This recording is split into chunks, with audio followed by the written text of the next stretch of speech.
अगर हमें electronic data मिल जाए, हम साबित कर देंगे कि हिंदुस्तान का प्रधानमंत्री चोरी करके प्रधानमंत्री बना है। पिछले चुनाव में हमने कॉन्स्टिट्यूशन की रक्षा की, संविधान की रक्षा की थी। ये जो किताब है, इसमें भारत की हजारों साल की विचारधारा है। इसमें महात्मा गांधी, अंबेडकर जी, जवाहरलाल नेहरू, सरदार पटेल की आवाज गूंजती है, मगर इस किताब में बसवना जी, नारायण गुरु, फूले जी, इनकी भी आवाज गूंजती। और इसकी नींव, इसका foundation one man one vote. हर हिंदुस्तानी नागरिक को यह संविधान एक वोट का अधिकार देता है। पिछले चुनाव में बीजेपी ने कहा, मोदी जी ने, इनके नेताओं ने इस पर आक्रमण किया, हिंदुस्तान की संस्थाओं को खत्म करके इस पर आक्रमण किया। पिछले चुनाव में हमारे सामने एक सवाल उठा। लोकसभा का चुनाव हुआ, उसके बाद महाराष्ट्र का चुनाव होता है। लोकसभा में हमारा गठबंधन महाराष्ट्र के चुनाव को जीतता है और फिर 4 महीने बाद बीजेपी महाराष्ट्र में विधानसभा जीतती है। आश्चर्यजनक नतीजा था। हमने पता लगाया तो पता लगा कि 1 करोड़ नए वोटरों ने वोट किया विधानसभा में। 1 करोड़ नए लोग, जिन्होंने लोकसभा में अपना वोट नहीं डाला था, जादू से ये विधानसभा में वोट डालने निकल आए। और जहां भी ये नए वोटर आए, वहां पर बीजेपी चुनाव जीती। जितने हमें लोकसभा में मिले, उतने ही हमें विधानसभा में मिले।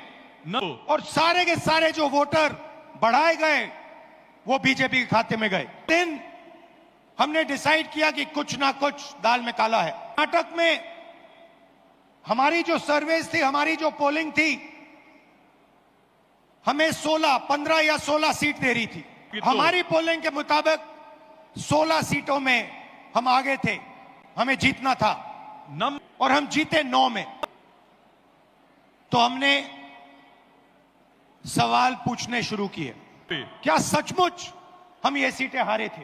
चुनाव आयोग से हम वोटर लिस्ट मांगते थे, electronic soft copy voter list की मांगते थे, वो मना कर देते। वीडियोग्राफी मांगी, उन्होंने नहीं दी, और फिर कानून बदल दिया, और फिर कहा कि 45 दिन के अंदर, 45 दिन के बाद वीडियोग्राफी को खत्म कर देना चाहिए, डिस्ट्रॉय कर देना चाहिए।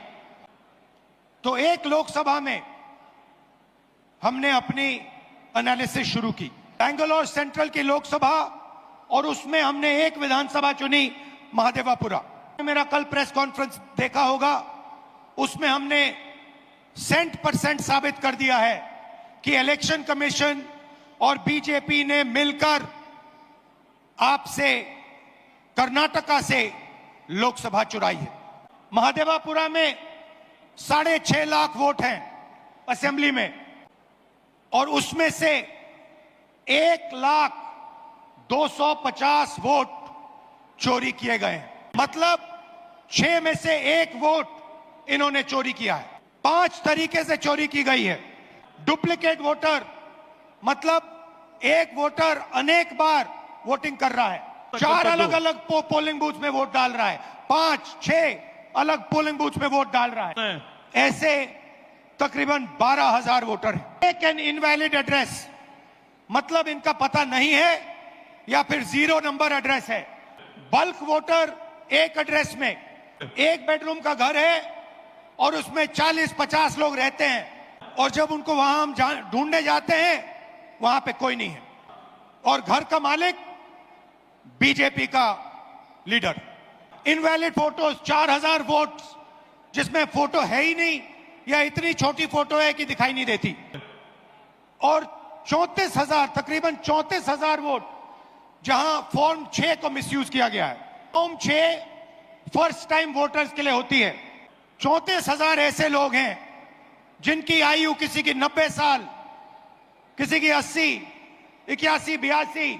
इस प्रकार से 1 लाख वोट इलेक्शन कमीशन और बीजेपी ने चोरी किया है।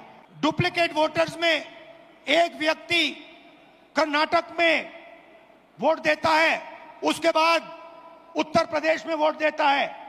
वोट देने का अधिकार उसको बेंगलोर में है, लखनऊ में है, वाराणसी में है, अलग अलग जगह देश में ये लोग वोट डालने के लिए ऑथराइज हैं।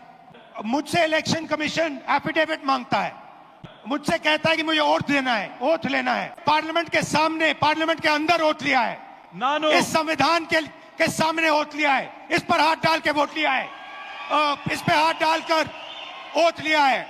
आज जब हिंदुस्तान की जनता हमारे डेटा को लेकर इलेक्शन कमीशन के वेबसाइट पर सवाल पूछ रही है, तो इलेक्शन कमीशन ने अपना वेबसाइट बंद कर दिया। मध्य प्रदेश, राजस्थान, बिहार के वेबसाइट बंद कर दिए हैं, क्योंकि वो जानते हैं कि अगर हिंदुस्तान की जनता ने इसी डेटा को लेकर सवाल पूछना शुरू कर दिया तो उनका पूरा ढांचा कोलैप्स कर जाएगा।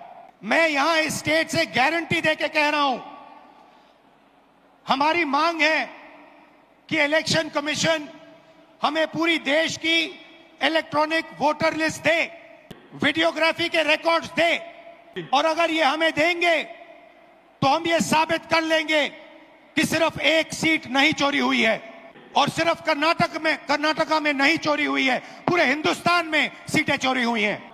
इलेक्शन कमीशन बीजेपी का नहीं है, इलेक्शन कमीशन संविधान के लिए काम करता है, और कर्नाटक में सीट चोरी की गई है। एक लोकसभा को हमने जांच करके निकाला है, मैं कह सकता हूं कि 1 से ज्यादा सीटें यहां चोरी हुई हैं।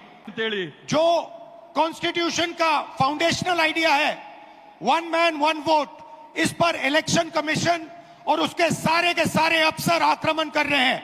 इसका मतलब वो संविधान पर आक्रमण कर रहे हैं, हिंदुस्तान के गरीब जनता पर आक्रमण कर रहे हैं। और मैं उनसे कहना चाहता हूं, अगर आप सोच रहे हो कि आप इस पर आक्रमण करके बचोगे तो फिर से सोचो, टाइम लगेगा मगर हम आपको पकड़ेंगे, एक एक करके पकड़ेंगे। मेरी बात याद रखना, क्योंकि आप अगर इस पर हमला करोगे तो हम आप पर हमला करेंगे।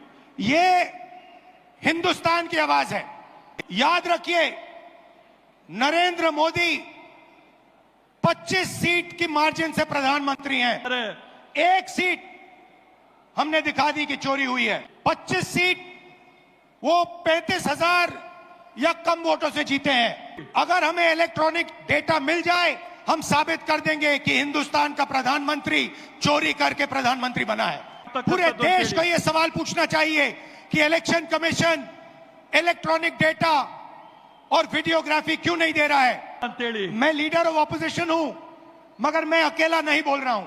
हिंदुस्तान की सारी राजनीतिक ऑपोजिशन की पार्टियां ये सवाल पूछ रही हैं, और इलेक्शन कमीशन को एकदम ये डेटा हमारे हवाले कर देना चाहिए। कर्नाटक में जो हमने डेटा निकाला है वो एक क्राइम का एविडेंस है। 6 महीने लगे हमें उस डेटा को निकालने के लिए। इतना बड़ा कागजों की पाइल थी। एक फोटो को लाखों फोटो के सामने कंपेयर किया, हर एक नाम को चेक किया है, और हम मानते हैं कि हिंदुस्तान का पूरा जो डेटा है, इलेक्शन का डेटा है, वो एविडेंस है। और अगर उसको किसी ने डिस्ट्रॉय किया तो वो एविडेंस को डिस्ट्रॉय कर रहा है और उस क्राइम को आगे बढ़ा रहा है। और इलेक्शन कमीशन के लोगों को एक और बात माननी होगी, समझना होगा। हमें एक सीट की सच्चाई निकालने के लिए 6 महीने लगे, मगर अगर आपने हमें डेटा नहीं दिया तो हम ये काम 1 नहीं 10, 15, 20, 25 सीटें में भी कर सकते हैं। पेपर कॉपियां हैं हमारे पास, आप छुपा नहीं सकते और आप छुप नहीं सकते। एक ना एक दिन आपको ऑपोजिशन का सामना करना पड़ेगा। हर ऑफिसर को और इलेक्शन कमिश्नर को यह बात अच्छी तरह समझ लेनी चाहिए। यहां पे एक लोकसभा चोरी की गई है, ये एक क्रिमिनल एक्ट है, कर्नाटक की जनता के खिलाफ एक क्रिमिनल एक्ट है और कर्नाटका की सरकार को इस क्राइम का इन्वेस्टिगेशन करना चाहिए और एक्शन लिया जाना चाहिए। ये जो इलेक्शन कमीशन के ऑफिसर्स हैं जिन्होंने 1000, 10,000, 15,000 लोगों को, फेक लोगों को वोटर लिस्ट में डाला है, इनसे सवाल पूछना चाहिए और महादेवापुरा की सच्चाई निकालनी चाहिए। मैं आप सबका दिल से धन्यवाद करता हूं कि आप कांग्रेस पार्टी के कार्यकर्ता जिनके खून में इस संविधान का डीएनए, आपको याद होगा कि कर्नाटका की सरकार चोरी की गई थी, पैसा देकर चोरी की गई थी और मैं आपसे अब कह रहा हूं 100% सबूत के साथ कि लोकसभा में भी आपसे चोरी की गई। बीजेपी की विचारधारा इस संविधान के खिलाफ है और ये हिंदुस्तान के गरीब लोगों का, किसानों का, मजदूरों का, छोटे व्यापारियों का हथियार है और हर कांग्रेस पार्टी का कार्यकर्ता और नेता इसकी रक्षा करेगा। और इलेक्शन कमीशन को एकदम हिंदुस्तान की सारी इलेक्ट्रॉनिक वोटर लिस्ट पिछले 10 साल की हमें दे देनी चाहिए और वीडियोग्राफी भी। और अगर ये नहीं देंगे तो वो एक क्राइम को छुपा रहे हैं और बीजेपी को इलेक्शन चोरी करने की मदद कर रहे हैं। जय संविधान, जय हिंद, जय